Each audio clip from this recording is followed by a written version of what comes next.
art and how it has the power to subconsciously influence us, to inspire us, to have some form of effect.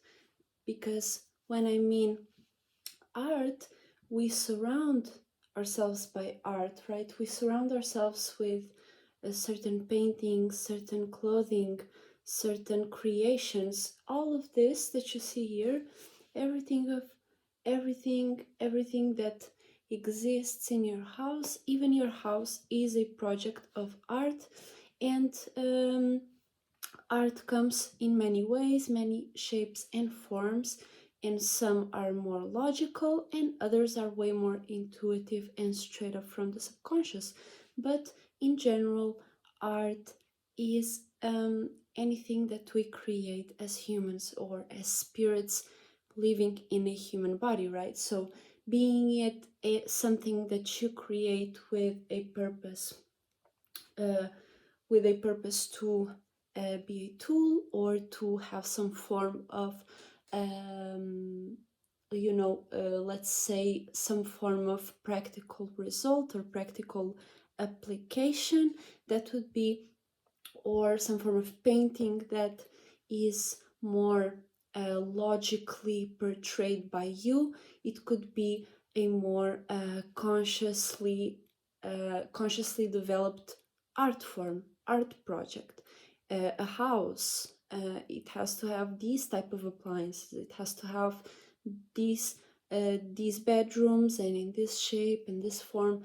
But all of that comes from our imaginations, all of that comes from our internal world, and that is our subconscious mind, that is our mind in general. Our mind is subconscious, and when we become subconsciously aware, we become conscious of our mind and how we are aware of our mind. This is the sixth dimension, us seeing our mind and actually using our mind in a more sufficient way.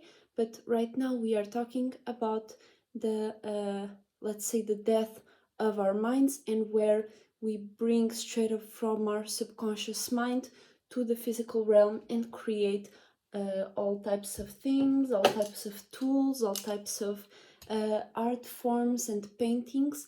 And that will be what we bring from the sixth dimension to the third dimension, right? And being it logical or illogical or irrational, or something that you do straight up out of your intuition, without any plans, without anything, that will be a work of art, right?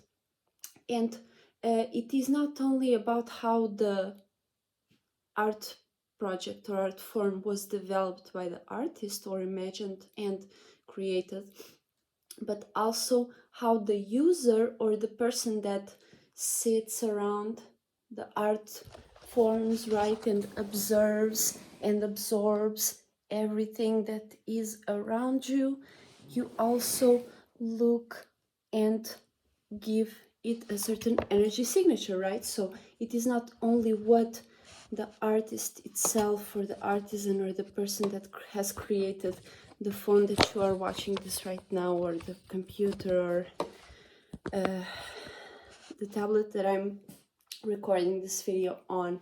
It had all its meaning and purpose, right?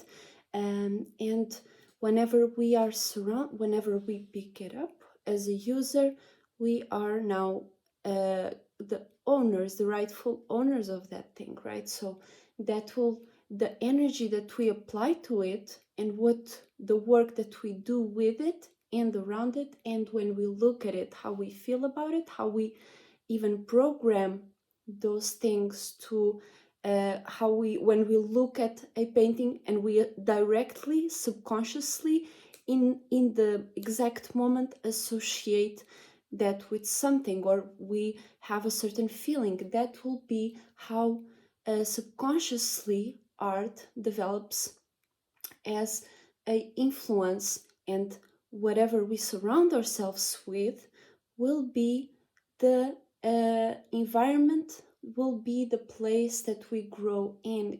This is the place whatever you are surrounded by is something that you are going to be taking influences from. Everything that you are surrounded by is what you are going to be picking up those influences from, right? And you are the observer, you are the user, you are going to be using those things and you are going to be observing those things.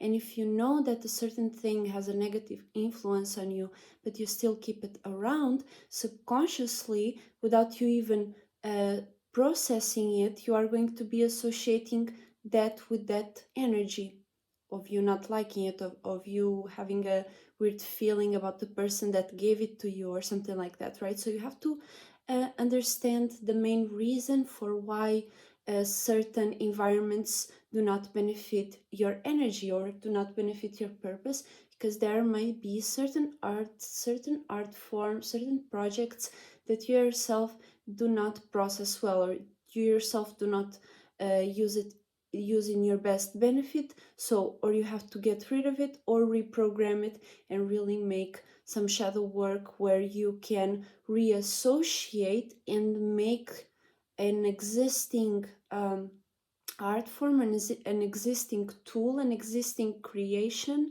for your benefit, and pick it up and actually use it for what it's made for, or else why is it there distracting you, right? So that's what makes a space for you. Like you come into somebody else's house, for instance, and you pick up a weird vibe.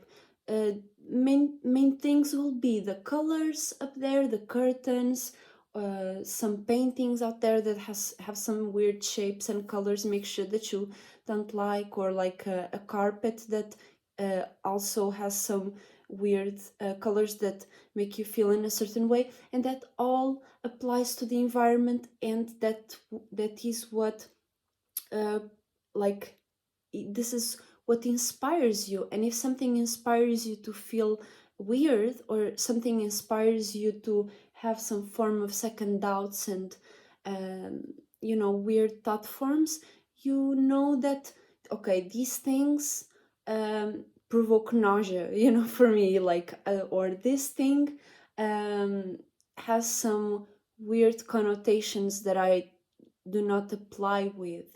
So you program that, and every time you get into that room again, for instance, or you see that painting again, your subconscious programming that you consciously recognized was, I don't like this painting because of that, or these colors make me feel in that way. So it's not something that I don't know, it's something I know, and it's not affecting me in that way because I know that these things affect me in that way. But you don't spend any time in those rooms, right? It's a room of somebody you know or something like that, so it's not even affecting you that way every day, right? You just come into that room and that happened. But if that happens in your own places, in your own spaces where you go to often, you have to realize that if you can't use those things, if you feel like you don't want to transmute those things, you better get rid of them.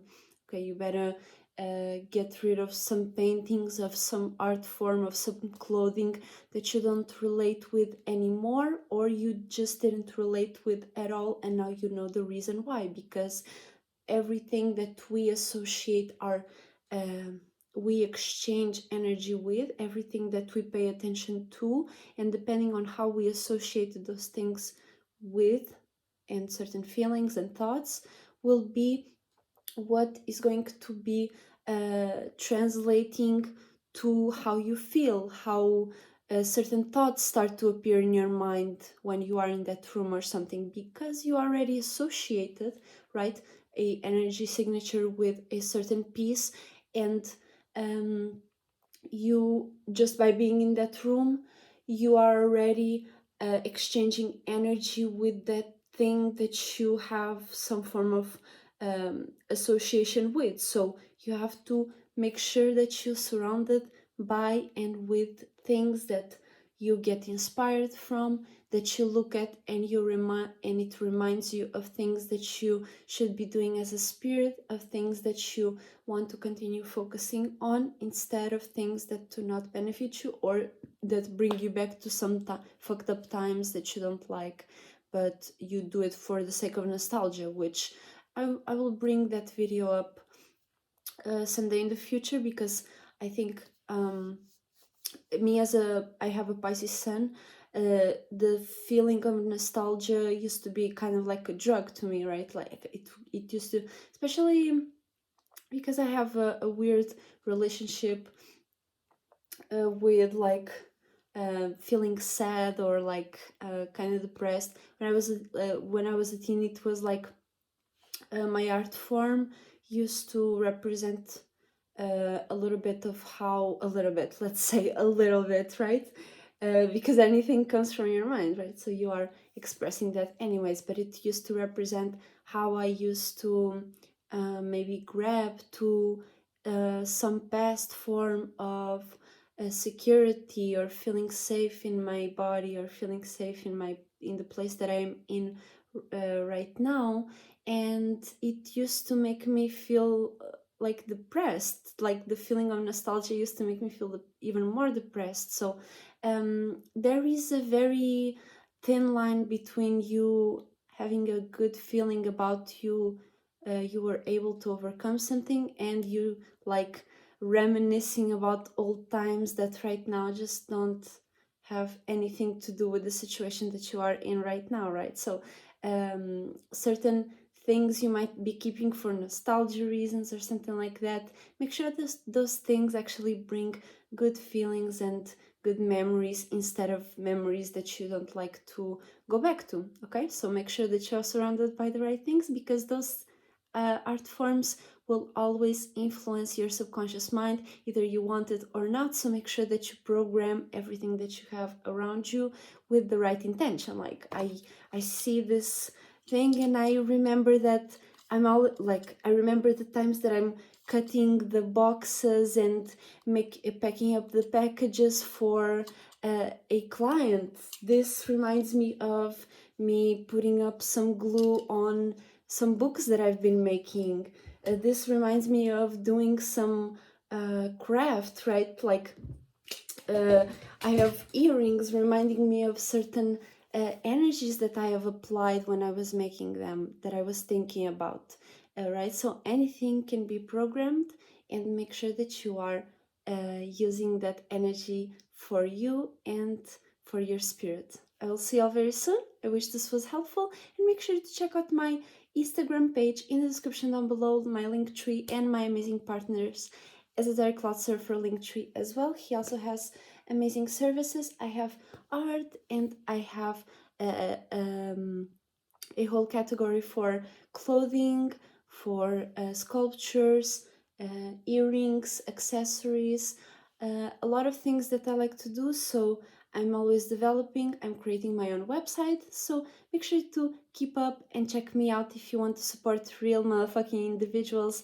like yourself, and make sure to continue expressing yourself and your uniqueness and individuality. I will see you all very soon. Miss Daria is surfing out. Bye bye.